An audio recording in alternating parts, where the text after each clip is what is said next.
तरीके से साबित करना चाहते हैं कि पाकिस्तान जो मैं में आपको जो कुछ बताना चाह रहा हूं टूटने जैसी स्थिति नहीं है। मुझे बताइए, चीन और पाकिस्तान को यूं ही तो हम एक जैसा कहते हैं, चीन पाकिस्तान को जानते हैं एक जैसा हम क्यों कहते हैं? चीन जब गलवान घाटी में जो टकराव हुआ था उसके बाद चीन ने यह तक एक्सेप्ट नहीं किया था कि उनके सैनिकों की जान गई है। शहीद का दर्जा देना तो बहुत दूर की बात है। और अभी भी जो घटनाएं घट रही हैं एक के बाद एक, पाकिस्तान से जो तस्वीरें सामने आई हैं, उन्हें सम्मान देना तो दूर, जो सैनिकों के शव हैं उन्हें गधों पर लाद दिया गया।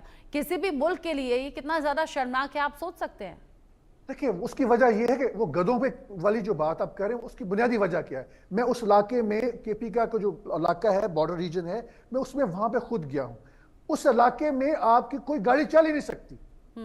आपको या तो जो डेड बॉडीज को शोल्डर के ऊपर लेकर आना पड़ेगा, या आपको कोई ना कोई गधे इस्तेमाल करने पड़ेंगे। It's a compulsive condition. आपका क्या ख्याल है पाकिस्तान फौज के पास गाड़ियां नहीं है?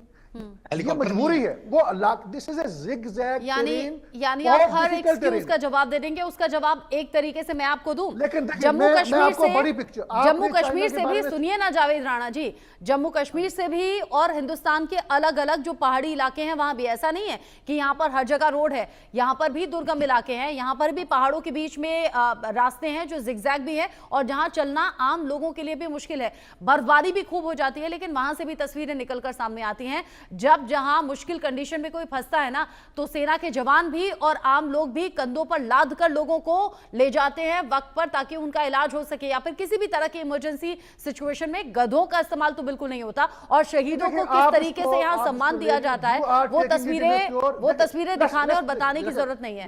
We are landing into a very irrelevant debate जहां पे it looks like you are trying to settle some irrelevant लगेगा आपको लगेगा क्योंकि बात सूटेबल नहीं है। संजीव श्रीवास्तव जी भी मेरे साथ में हैं।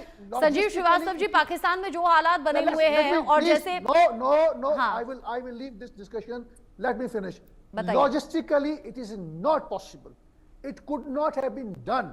और आपने चाइना की बार बात की है। देखिए, आपके जो सिटिंग डिफेंस मिनिस्टर थे 2016 में, उन्होंने कहा था कि हम जो पाकिस्तान उनके बकौल जो कश्मीर में कर रहा है वही हम बलूचिस्तान में करें।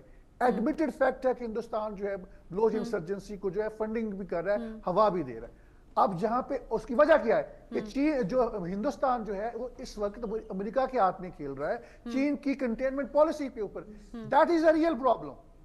जब वो प्रॉब्लम पाकिस्तान के अंदर जो इंटरनल पॉलिटिकल स्ट्राइव्स हो रही है, उसकी वजह से चीजें कॉम्प्लिकेट हुई हैं। मेरा ख्याल है कि आने वाले दिनों में, मेरी बात अब नोट कर लें, दिनों में, हफ्तों में और शायद महीनों में, और मेरा ख्याल है कि हफ्तों में पाकिस्तान की जो पॉलिटिकल सिनेरियो है, it is going to be change all together. Pakistan का सोशल फैब्रिक चेंज हो चुका है। यहाँ पे फौज की मुदाखलत के जो दिन है, इंतजार तो हमें भी रहेगा। जावेद जी, आपने कहा, चलिए ये तो एक्सेप्ट आपने किया कि कम से कम ये क्रिटिकल सिचुएशन है और आप कह रहे हैं कि कुछ दिन में रिकवर हो जाएगी।